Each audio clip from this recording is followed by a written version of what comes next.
Welcome to this presentation from the Food and Agriculture Organization of the United Nations. The presentation was developed by Saber Mansour and Conelia Boesch, both food safety officers at FAO's Food Systems and Food Safety Division in Rome.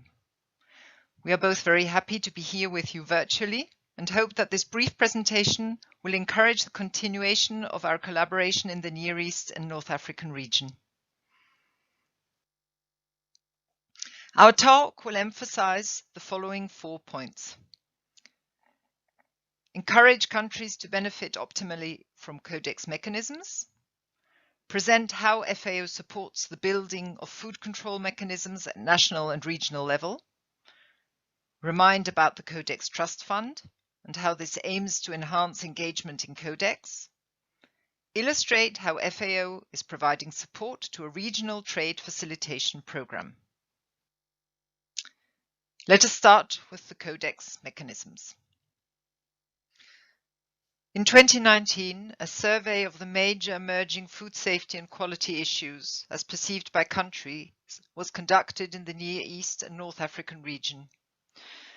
From this survey, we received feedback that the food safety issues of most concern were chemical food contamination, weakness of food control systems and the legal frameworks, antimicrobial resistance, management of innovations and novel foods, and food fraud.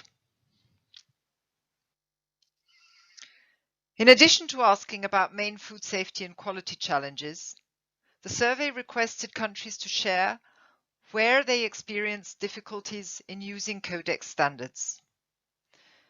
This part of the survey revealed the following: that there were challenges to catch up with changes in Codex texts and maximum limits and maximum residue limits.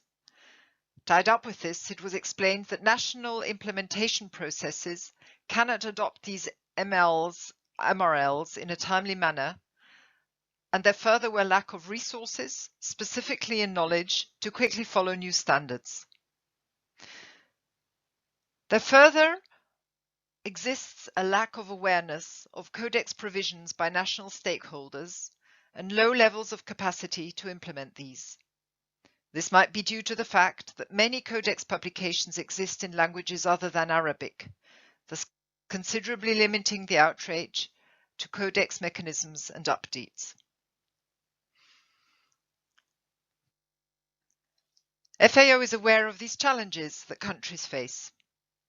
From hearing what countries have told us, we can conclude that well-established food control systems would be able to minimize the risk that these complex food safety problems pose.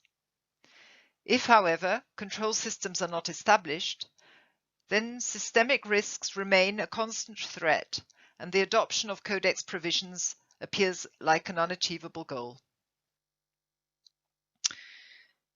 In response to these challenges, a tool to help countries was developed. FAO, jointly with WHO, developed the FAO-WHO Food Control Assessment Tool that allows countries to identify priority areas of improvement and plan sequential and coordinated activities to reach expected outcomes. It also provides a baseline to monitor their progress. To put it simply, countries, in going through the process of assessment, will understand where they would best direct resources, which we all know are always limited, to tackle their most urgent food safety concerns. FAO can provide guidance in this process. The assessment follows a set of 4 principles. When supporting countries conducting the assessment process, FAO and WHO use an approach that builds on the following 4 principles. The assessment facilitates implementation of Codex Alimentarius guidelines and, as appropriate, also IHR and the WTO SPS TBT measures. The assessment considers the overall agri-food system and is conducted through a multi-stakeholder approach. Consultations are conducted in a participatory manner, enabling all to contribute. And finally, the results remain confidential unless countries want to share them. The tool has been piloted in a number of countries. This slide shows where FAO and WHO have successfully facilitated pilots, and also one case where an independent self-assessment was conducted. Some of these assessments were conducted with financial contributions from additional partners, namely the World Bank, UNIDO, and STDF. Experiences from the pilot countries have revealed several benefits at national level. The process, followed by those competent authorities involved in the process, follows an overall vision that allows for a coherent and constructive contribution from each contributor to the system. The results are reliable because they are based on an independent process which is evidence-based and semi-quantitative. The combination of multi-stakeholder contributions and evidence-based data contributes to the results and enables a process of confident awareness raising rooted in reliable results. The process further fosters increased communication and understanding among competent authorities about each of their roles. This aspect leads to the ability to define common priorities for gradual improvements and investments. The output of this process is a report with a set of recommendations combined in a strategy framework for guiding interventions and providing a benchmark for investment. There are additional benefits to conducting an assessment at regional level. Further to the benefits of conducting an assessment at national level, the application of the tool at regional level will help build a regional vision and mutual recognition grounded in a common understanding of the design of food control systems and how they operate.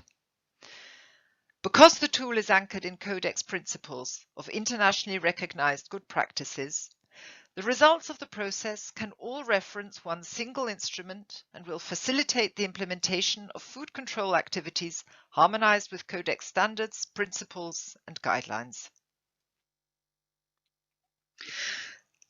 An Arabic version, including a glossary in Arabic, has been developed. In recognition of the interest of the Near East and North African region, and also due to the importance of the element of communication as one of the key elements of the process, the food control assessment tool has been translated into Arabic. This translation also includes a glossary of terminology to adequately reflect the priorities of Arab-speaking countries and regions. Both at national and at regional level, this translated tool, we hope, will result in ownership to support the identification of regional priorities for strategic improvements and harmonization of food control practices that can be benchmarked against the same tool.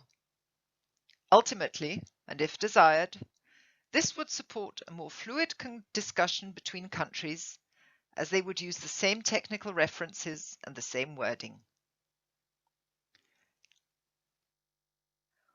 We now move on to section 3 of our presentation, the Codex Trust Fund. FAO and WHO provide support to eligible countries to better engage in Codex. The CTF is a development partnership located at the heart of the global Codex system and based on a mandate given directly by all Codex member countries comprising both developing and transition economy countries, developed countries, and FAO and WHO. The Codex Trust Fund focuses on supporting more effective engagement of developing and transition economy countries in the Codex system. The Codex Trust Fund has direct entry into the national Codex systems of developing countries through national Codex contact points and national Codex coordinating structures. And the Codex Trust Fund has access to the international capacities and external networks of the Codex Secretariat and its parent organizations FAO and WHO. So far, 5 rounds of support through the CTF have been provided since 2016 to 44 countries. The table here illustrates which countries currently are eligible for support. The up-to-date data is provided from the CTF website. Please note that countries eligible for support are countries with a low and medium Human Development Index, low or middle income small island developing states, or landlocked developing countries with high Human Development Index. The CTF focuses on capacity strengthening. Support is provided to countries or groups of countries who have successfully completed an application process. The selected countries or groups of countries receive advocacy for policy and decision makers on role and value of Codex, training for staff working directly on Codex matters,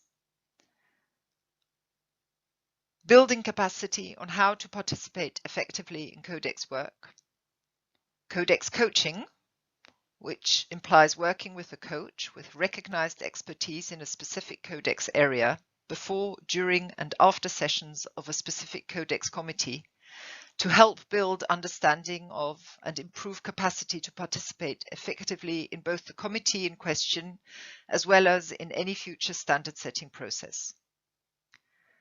Training on specific scientific technical areas, training on priority Codex texts and guidance on how to harmonize and include these texts in national regulations and standards.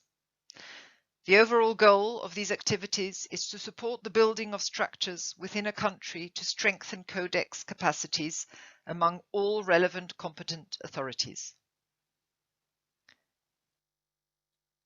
We arrive at the last part of our presentation and would like to briefly illustrate FAO's support to a regional trade facilitation program.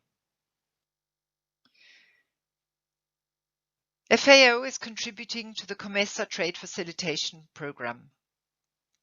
Within this initiative, in close collaboration with COMESA and funded by the EU, FAO is supporting Egypt, Tunisia and Sudan to modernize their imported food controls.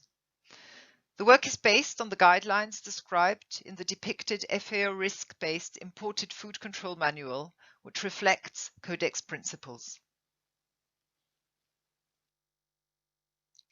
The plan, according to which FAO is supporting Egypt, Tunisia and Sudan, is the following. The knowledge about risk-based imported food controls is enhanced. Understanding about key points is being generated. It starts with relevant legal concepts and institutional arrangements, includes those functions that underpin any control program, for example, legal services, sampling plans, central management, etc. It touches on how basic information about the food, such as its source, food safety issues, importers, exporting countries, is captured in profiles, thus enabling a systematic approach to import controls. And it also recognizes the context, for example, where imports are from, which in turn informs the risk categorization framework, including risk management options for pre-border, border, and post-border operations. The resource requirements are identified, such as databases, analytical services, and coordination with other border agencies. And finally, a strategic plan for gradual improvement of food import controls is developed. We have come to the end of our presentation and would like to leave with a concluding message that is a call to countries to benefit optimally from Codex mechanisms. Effective participation in international food safety and quality discussions and standard setting requires good national programs, knowledge and technical understanding about Codex procedures and standards. It further would mean that work on food safety and quality at national level is linked to Codex. Please be reminded that FAO and WHO are in constant dialogue to provide coordinated support. We understand that changing the current systems is a gradual process, and FAO and WHO are here to accompany you in this process. We recognize that every country has a specific context and that balancing the context with the requirements of standards is necessary. Thank you very much for your attention.